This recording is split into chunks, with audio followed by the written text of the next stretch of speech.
Sé de Braga.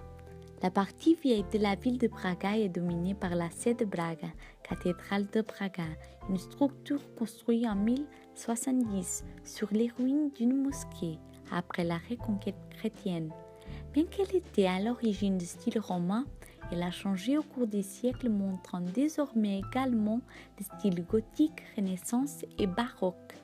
La structure primitive romane survécut la porte sud, la Porta do Sol. Telle est l'ornementation complexe de la Vantois, commandée par l'archevêque Diogo de Souza et exécutée par João de Castilho, qui était l'un des architectes du Mosteiro dos Jerônimos, monastère des Jéronymes, à Lisbonne. L'intérieur de la cathédrale possède 3 nefs, transept était avec 5 chapelles. Dans ces chapelles, style varie avec profusion de sculptures d'or sur bois, avec de la carrelage. Ils sont célèbres les organes, dont les cases ont été sculptées et ciselées par le charpentier de Braga, Marceliano Braga de Araújo, avec des éléments typiques de la sculpture baroque. Par le cloître, construit au XIXe siècle, nous pouvons accéder à la Capella dos Reis, chapelle des rois, où reposent les corps des fondateurs de ce temple, dont Henrique de Borgonha, le premier du condado portucalense, comté portucalense, et sa femme Teresa, les parents de Dom Afonso Henriques, le premier roi du Portugal.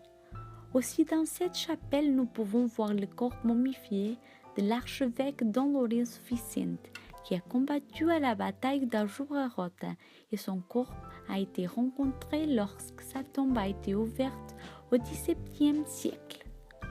En entrant par la porte latérale nord qui mène à la rue de Soto, nous trouvons la cloître de Santo Amaro, où vous pouvez voir le pilori de Braga et de diverses autres pierres travaillées de diverses sources.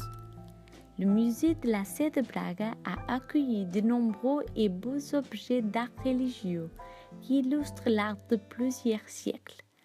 La croix de la première messe au Brésil se relève par exemple.